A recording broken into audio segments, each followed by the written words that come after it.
Hello friends, Colorado School Halol presenting this video for Standard 11th Commerce and Science English Medium. Friends, we were discussing about chapter number 3, Discovering Tut. The saga continues from the Hornbill book. Friends, in our first video of this chapter, we already discussed about the half of the lesson. So those who didn't see that video, they must have to see that video, otherwise you can't understand what is there in this lesson. Today we will discuss about the remaining part of this lesson. Let's start our explanation. कहाँ से हुआ था, यहाँ तक बाकी था, यहाँ से अपन स्टार्ट करना है. King Tut's demise was a big event. जो किंग टट था उसका जो मृत्यु हुआ था वो एक बहुत बड़ी घटना थी, इवन बाय रॉयल स्टैंडर्ड्स. और वो एक कह सकते हो कि एक राजा महाराजाओं को सूट करता है, ऐसा एक इवेंट था. He was the last of his family line, और वो अपने परिवार के अंदर आखिरी वारिस था. And his funeral was the death Ratle of the dynasty. और उसके जो फ्यूनरल था, फ्यूनरल मतलब जो कोई इंसान, कोई पर्सन अगर मर जाता है तो उसके मरने के बाद उसकी जो अंतिम यात्रा निकाली जाती है उसको फ्यूनरल कहा जाता है. तो उसका जो फ्यूनरल था वो एक तरीके से कह सकते हो कि उसकी एक डायनेस्टी मतलब उसके वंश की एक अंतिम यात्रा थी. But the particulars of his passing away and its aftermath are unclear. लेकिन खास करके अगर देखने जाए तो उसके मरने की जो घटना थी, पासिंग अवे का मतलब क्या होता है, जो उसके मरने का जो इवेंट था और उसके मरने के पीछे की जो वजह थी, ये दोनों क्या था अभी तक अनक्लियर था. मतलब ये जो कन्फ्यूज़न था वो अभी तक किसी के समझ में नहीं आया था. अब यहाँ पे एक उनकी जो ये किंग टट था उसके पूर्वजों के बारे में कुछ इन्फॉर्मेशन दी गई है.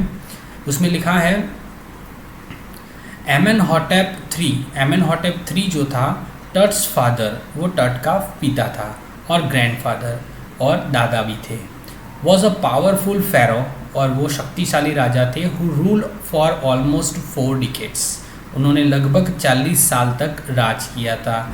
Eight the height of the 18th dynasty की लगभग हाइट तक जो उनका गोल्डन एज था. हिज सन, उनका जो लड़का था Amenhotep IV, succeed him and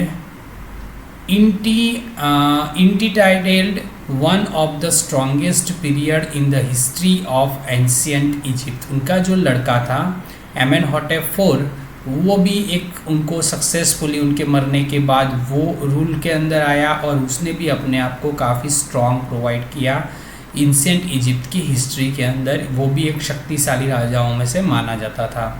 the new pharaoh promoted the worship of the Aten. अब ये जो नया राजा था वो प्रोमोट करता था किस चीज़ की वर्शिप करने के लिए, एथेन का मतलब क्या होता है, सन ऑफ गॉड, बराबर. सूरज जो देव होते हैं, सूरज के जो देव होते हैं उनकी वर्शिप करने के लिए वो प्रमोट करता था. ये जो नया फेरो बना था वो.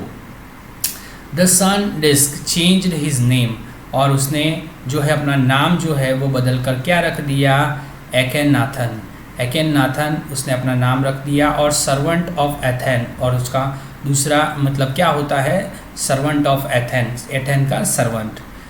And moved the religious capital, और उसने अपना जो रिलीजियस कैपिटल था उसको भी चेंज कर दिया. पहले कौन सा था, from the old city of Thebes, जो थेब्स का जो पुराना सिटी था वहाँ से उसने बदल कर क्या कर दिया, न्यू सिटी ऑफ द एकेनथेटन. उसने एकेनथेटन का नया सिटी, अपना नया रिलीजियस कैपिटल रख लिया. नोन एज द अमरना, और उसको अमरना के नाम से जाना जाता है. He further shook the country by attacking Amun, और उसने दूसरा शॉक कब दिया, जब उसने अमून देश के ऊपर अटैक कर दिया. A major god a major god smashing his images and closing his temple. उस टाइम पे जो मेजर गॉड थे, सबसे बड़े भगवान थे, उनकी जितनी भी इमेजेस थी, जितनी भी मूर्तियाँ थी, सबको स्मैश कर दिया, तोड़ दिया, और उनके मंदिरों को भी क्या कर दिया, उसने बंद कर दिया। It must have been a horrific time, ये बहुत ही भयानक समय रहा होगा। सेड रे जॉनसन ने ये कहा था। Director of the university of the Chicago's, वो कौन थे? डायरेक्टर थे यूनिवर्सिटी ऑफ शिकागोस के रिसर्च सेंटर, जो कहाँ पे आया था? लुक्सर के अंदर आया था। The site of the ancient Thebes, the family that had rule for the centuries was coming to an end. अब यहाँ थेब्स, एंशियंट थेब्स की अगर बात की जाए तो एक परिवार जिसने कई सदियों तक इजिप्ट के ऊपर रूल किया, जिसका अब अंत होने वाला था। And then Akhenaten went a little wacky, और एकेनाथन जो था वो थोड़ा सा सनक भी गया था। विकी का मतलब होता है पागल जैसा हो गया था, वो सनक गया था, उसका मानसिक संतुलन थोड़ा खराब हो गया था। आफ्टर एकेनाथन्स डेथ, एकेनाथन के मरने के बाद अ मिस्ट्रियस रूलर, एक रूलर आया था जो मिस्ट्रियस था। मिस्ट्रियस मतलब उसके बारे में कुछ ज़्यादा इंफॉर्मेशन नहीं मिल पाई थी।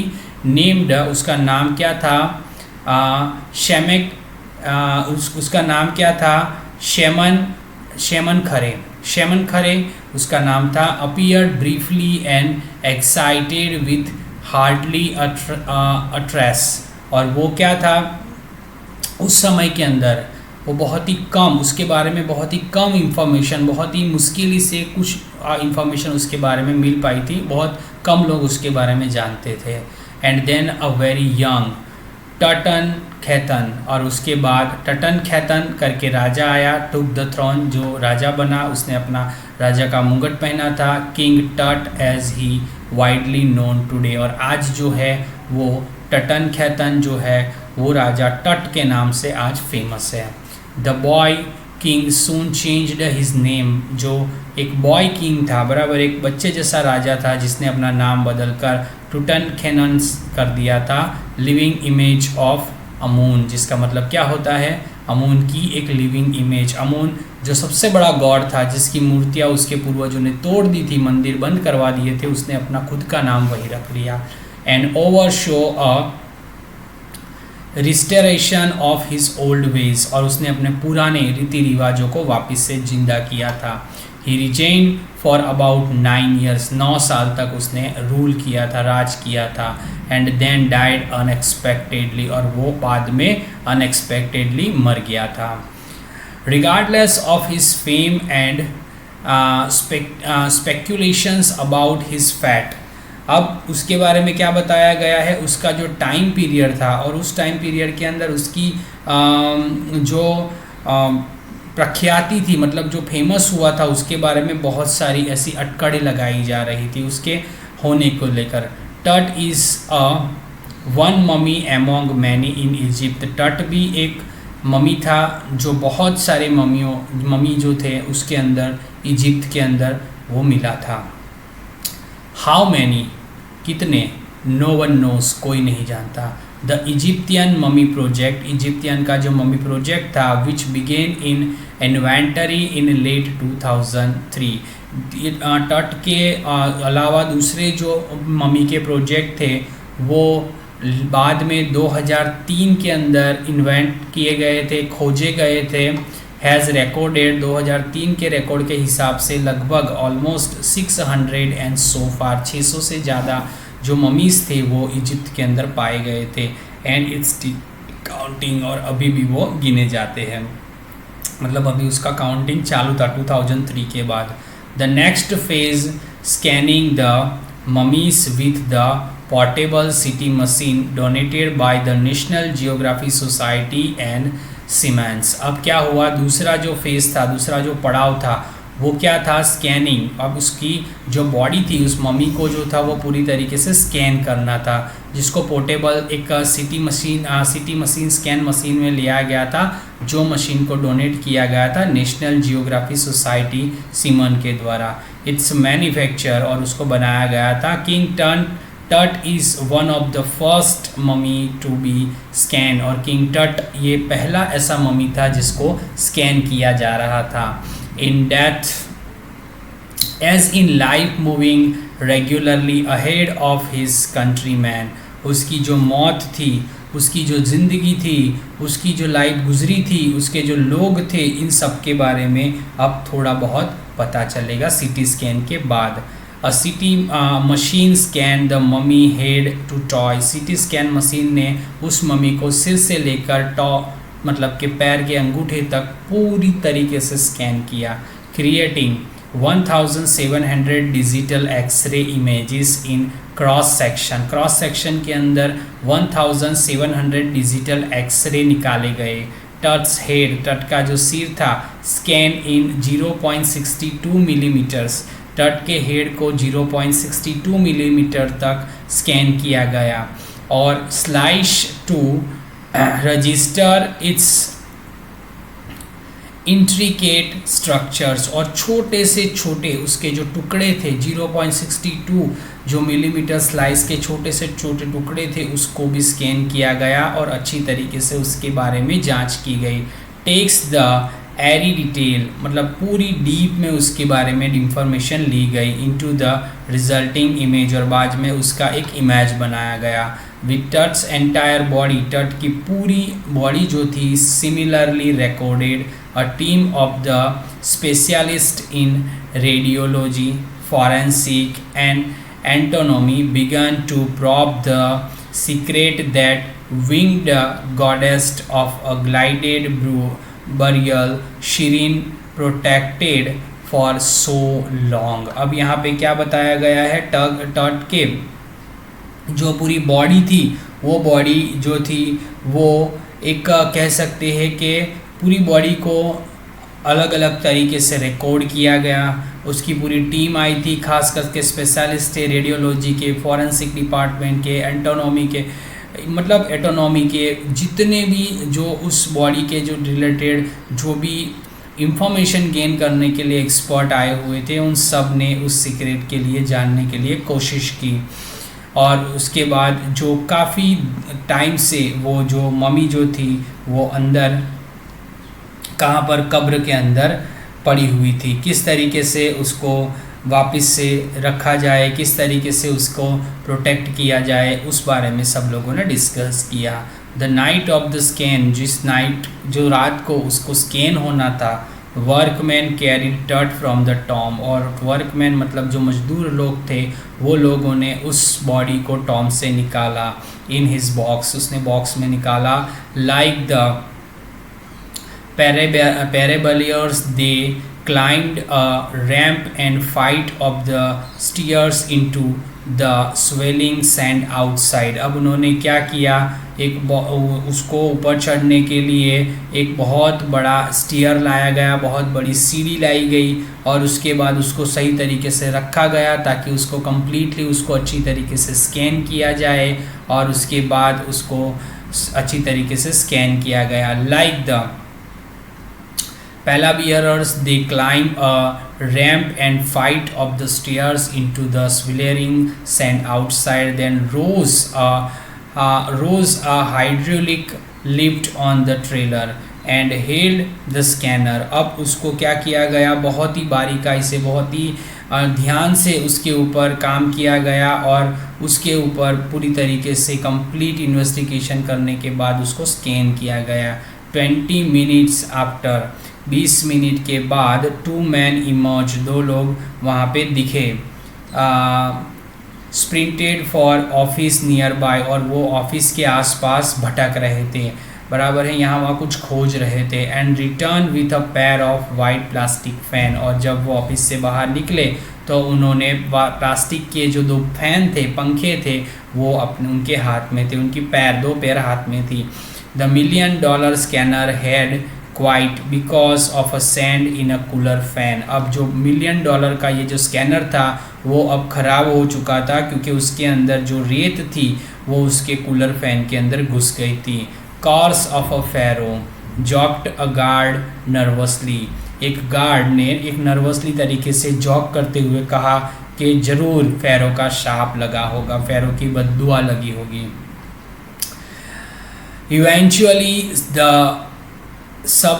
सब्स्टिट्यूट फ़ैन वर्कड, और उसके बाद जो सब्स्टिट्यूट फ़ैन थे, दूसरे जो पंखे थे, वो काम कर गए अच्छी तरीके से, well enough to finish the procedure. ये प्रोसीजर को कंप्लीट किया गया सीटी स्कैन करने की।